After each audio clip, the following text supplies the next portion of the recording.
Assalamualaikum warahmatullahi wabarakatuh. Saya dari kelompok 4 akan membahas materi tentang planning business message. Terlebih dahulu, saya akan memperkenalkan nama kelompok saya. 1. Cindy Sri Hudayati, Muhammad Miftahul Ulum, Asri Deni. Ada 3 langkah proses penulisan. 1. Planning, analisis situasi, mengumpulkan informasi, memilih media yang tepat, mengorganisir informasi.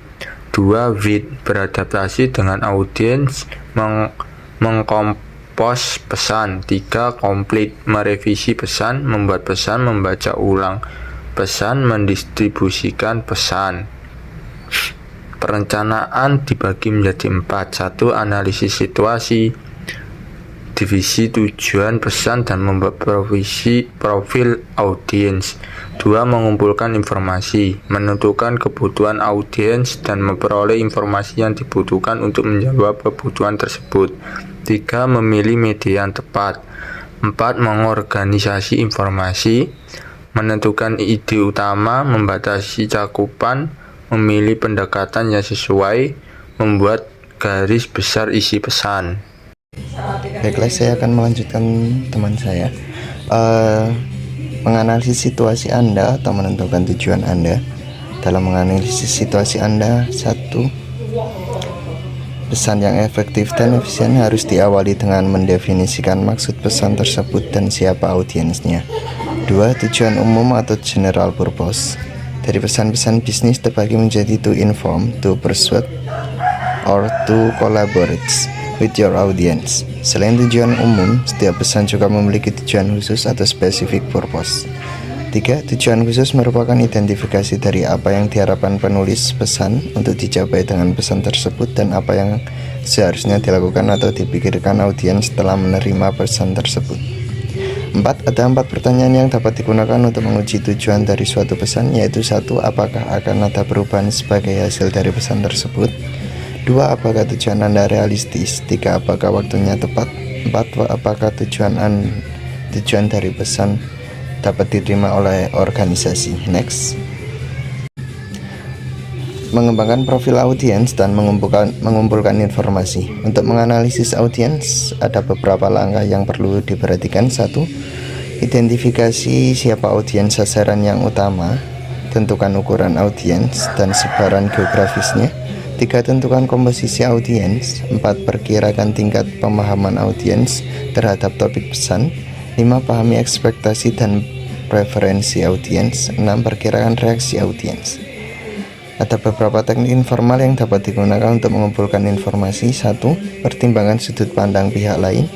Baca laporan dan dokumen-dokumen perusahaan. 3. Bicara dengan supervisor, rekan kerja atau pelanggan. 4. Minta masukan dari audiens pesan. Kriteria informasi berkualitas. Ada 4 kriteria informasi berkualitas. 1. Informasi yang berkualitas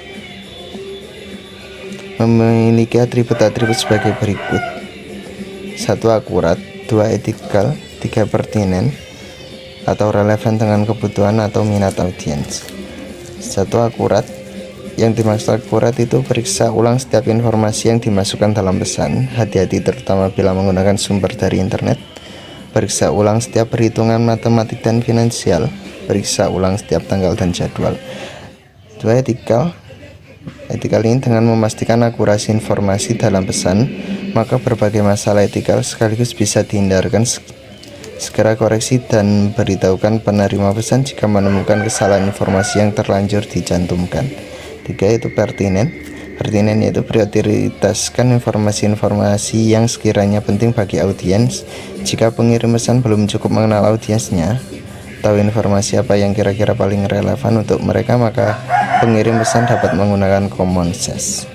Pengorganisasian informasi. Pesan yang diorganisir dengan baik membantu penulis pesan untuk bekerja dengan lebih efisien. Pengorganisasian pesan juga membantu audiens untuk memahami pesan, menerima pesan, dan menghemat waktu.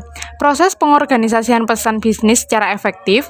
Tentukan ide utama Anda, batasi ruang lingkup, pilih pendekatan langsung atau tidak langsung, menguraikan konten Anda. Direct approach digunakan saat kita tahu audiens akan reseptif terhadap pesan kita. Pesan dibuka dengan ide utama, permintaan atau berita baik. Bagian tengah pesan memberi detail yang diperlukan.